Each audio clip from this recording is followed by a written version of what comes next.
Do you guys believe that a total of 34 goals have been scored in the round of 16 knockout so far? Oh my god. And Liverpool, the Reds, have been dumped out of the Champions League. They are in the top of the Premier League, and in the round of 16, PSG has turned. That was a penalty shootout drama, and the likes of Nunes wasting it completely, no denying the fact. It is Harry Kane who has become the first English player to score 10 goals in a campaign in a season in the Champions League.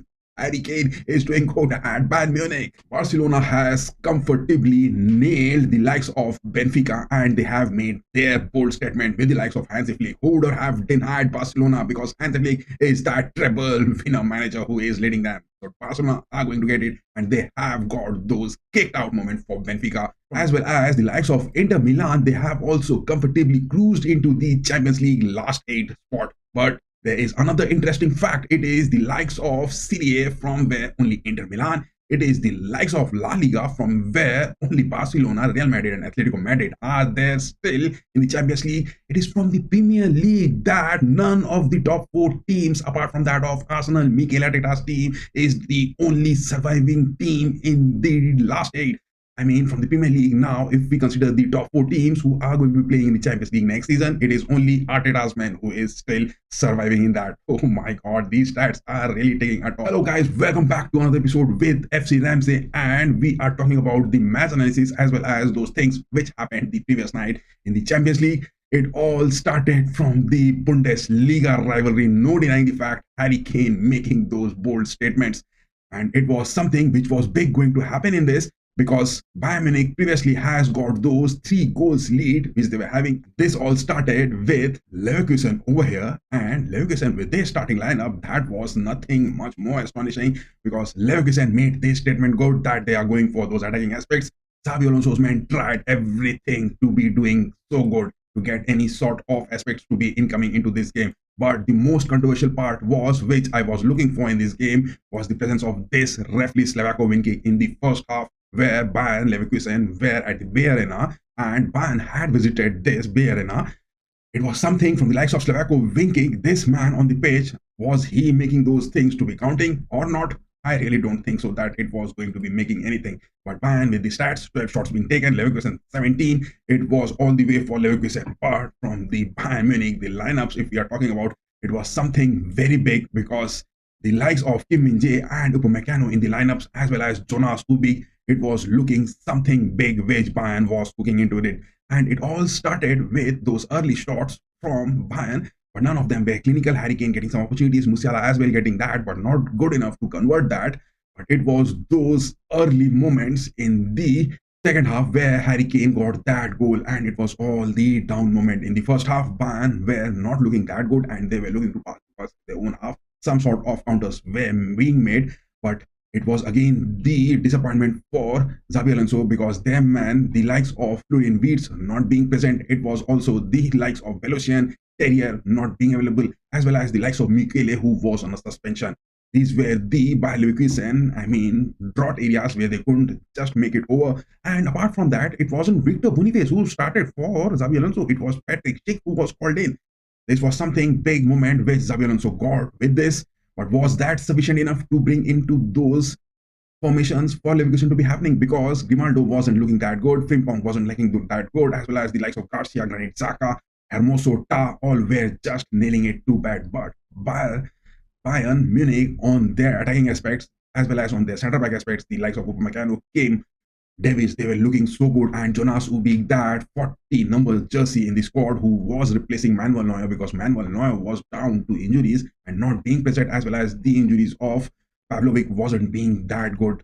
So Bayern with Vincent Kompany getting 2 back-to-back wins against Bayern Leverkusen in the Champions League, but Bayern has struggled to get any win out from Leverkusen. It is either home or away. Leverkusen has been getting those 7 undefeated streak against Bayern Munich in the past 2.5 years, but Vincent Kompany in this has got this. This is a big, huge feat which Vincent Kompany has got into this team in the Champions League as well as in the Bundesliga. They are at the top, not relying on Leroy Sané and Gnabry, and relying on Olise and Coman on the forwards, Harry Kane and Musiala in the centre forwards, Goretzka and Kimmich in the mid pitch. Vincent Kompany has brought all those applauds which Bayern fans were needing it. And those substitutions which were being made by Vincent Company just brought in more draw to it, but it was still in the last 15 minutes where Bayern were leading with a 4-goal lead. It was that fifth goal which came in, but after those 85th minute, was Xabi Alonso's man going to get those clutch moments? Where are those clutches? Where are those gears? Where are those big moments which Xabi Alonso's man Leverkusen has got to into it? Because in the two legs, it was a 5-0 thrashing defeat. No way you can hide it. The Leverkusen fans have really gone into digging their holes deep and not being getting those moments. It is Bayern who celebrated their 125th anniversary, and getting those big wins is definitely the talk of the town. And will they get into the quarterfinals with the likes of Inter Milan, who has also come up to face Bayern? That will be the two legs which will be decided. We will make the predictions of that as well. But moving on from here, if we look at the lineups of Paris Saint-Germain, oh my God, it was PSG who was looking it so good in the first leg. They unfortunately could get more than 2 or 3 goals. It was just a 1 goal which Liverpool got in that first leg. Liverpool wasn't that clinical in playing into it, but Liverpool somehow managed to get those wins in the first leg. But after that game, in the fixtures which Liverpool has got, they played against the likes of Southampton, where the attacking midfield presence of Szoboszlai was not looking that good. And in the lineups, it was definitely the need of that man who has to be called up. It was the likes of Harvey Elliott, the man who got that first goal in the first leg for Liverpool and Paris Saint-Germain. Arne Slot, I've been saying from the start of the season that Liverpool does it so good in the first half of the season. It is in the second half where they get so many setbacks. But before starting off this game, it was in the pre-match practice sessions where Mohamed Salah and Trent Alexander-Arnold got some sort of confrontations, and the team, whole of the players of Liverpool has to get in there to stop those confrontations in those practice sessions. What was that which cropped up between Mohamed Salah and Trent Alexander-Arnold in those practice sessions? Alexander-Arnold is not going to stay at Liverpool. Those statements are quite straight. Mohamed Salah still hasn't got those contract extensions. What is that fight which is going on? And Liverpool were looking lacking too bad from their right-wing options.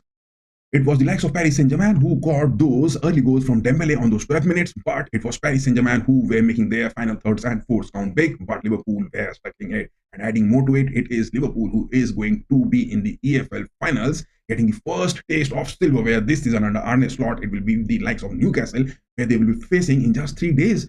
But to talk about the lineups of Liverpool, no, that was not what I wanted, because it was the lack of Harvey Elliott on the mid-pitch, and that struggling Szoboszlai was brought in the squad, as well as Jota. Jota didn't at all perform good. Darwin Núñez, he was a shit into this game, and it was all the stats which were looking too disheartening from Liverpool's aspect.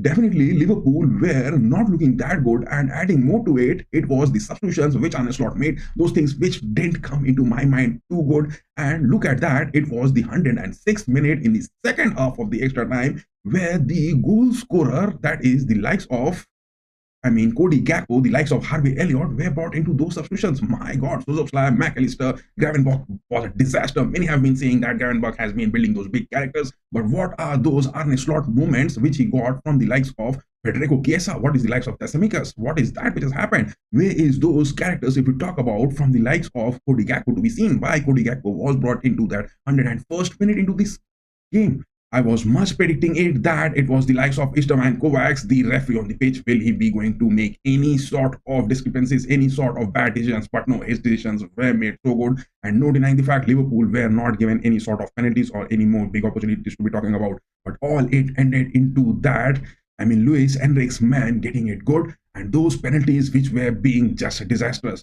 Talking about PSG, they have stunned. It was in the first leg where Alisson somehow survived Liverpool at Parc des Princes, making those saves, big moments. It was Paris Saint-Germain who were not clinical in making those shots, but they were making it somehow. And the defensive experts of Liverpool, who are said to be the tallest and the strongest, the likes of Van Dijk, Konate, just failed it bad, with the likes of Alexander-Arnold as well. Arnold getting those medical injuries was called into the substitutions on the 73rd minute, but it was PSG Donnarumma, the man who stood tall up to those penalty shootout moments, and he made it good. The likes of Mendes, Pacho, Marquinhos, Hakimi, marvelous. Vitina, Ruiz, Neves on the mid-pitch, they were looking excellent. It was the likes of Zaire Emery and Desire Doué who were called up for the substitutions. They were making those performances, but I would think that some of the clinical finishings from Barcola and Kvaratskhelia would have ended this game up to those 90 minutes only. But it went up to those extra time, and then it went on to the penalties, and in the penalties, that was a disaster. The first one, Vitina netting it good. Mohamed Salah from Liverpool doing it good. No denying the fact, Mohamed Salah, his hopes to be in the Champions League has been just swept away. It was Gonzalo Ramos on the second penalties coming in, scoring a good number 9, but it was the likes of Luis Enrique not bringing him Gonzalo Ramos, but bringing him only for those penalty shootout moments. That was the change which Luis Enrique was making into this team, and he has done it. It is the characters of Arne Slot and Luis Enrique, both of them, if being kept on two sides of the balance, it was looking good. That it is the lack of experience which Arne Slot has got into his team, and it has suffered badly because it was Darwin Núñez. Those penalty moments, that was a penalty shot which Darwin Núñez take. No, that was a baby shot. It was again the likes of Dembele who got that goal. But again, Curtis Jones coming in, and that was a disastrous penalty. Donnarumma saving it good. Donnarumma jumped in the right direction. He made those offensive aspects good. But the two penalty shots which Darwin Núñez as well as Curtis Jones has taken was a disaster. It was also Luis Enrique. Before the starting of the penalty shootout, there was a register in his hand, a copy with all those tick marks. He was giving those ideas to his players, but neither was seen from Arne Slot giving any sort of inputs to his players in those moments, and that too at the Anfield. It happened, and it was decided away with that fourth penalty in a just straight win. This penalty at Anfield, Alisson Becker just couldn't provide any saves, and two of the big mishaps which Curtis Jones and Darwin Núñez got into this game, that brought in those disastrous moments. That is really a bad aspect. And adding more to that, today is also the Atletico Madrid and Los Blancos, the Champions League second leg which we will be having. But adding to that, it is Mbappe who was sitting out of the practice session before the Madrid second leg which is going to happen. What? Kylian Mbappe is going to be present in the squad or not? But Ancelotti has denied of any such aspects and has said that yes, Kylian Mbappe will not be ruled out of the squad. He will be present in the lineups. As well as Atletico and Simeone, Diego Simeone confident of this Champions League comeback because it is at the Metropolitano where this game will be played, and no denying the fact it will be the likes of Real Madrid and the likes of Roger Blancos. We will be having the watch along of that as well. Lille and Dortmund in the fixtures. Arsenal and PSV Eindhoven. Will they make it? Arsenal are 7-1 up against Eindhoven. Aston Villa 3-1 against Club Brugge, as well as in the knockouts. It is definitely, which we will be having, is that PSG and Liverpool. PSG has got those moves. It is the likes of definitely Aston Villa getting into it, and Real Madrid and Atletico Madrid. For our predictions, it is the Los Blancos, Real Madrid getting it, and PSG has already got those qualifications. But on the other hand, it is the likes of Barcelona. Will they be facing Dortmund or Lille? Will that be the other factor? And Bayern and Inter will be that. It is all from our end. What are your predictions, and what do you think that why Liverpool got those ugly battles not being won? It is the likes of Manchester City not performing. The reason why the likes of Liverpool are staying at the top. Is that going to happen? What are your say about this? Do write in the comment section. And yes, what are your views about Bayern winning it against Leverkusen? Mia and Mia. And yes, keep going, guys. Bye-bye.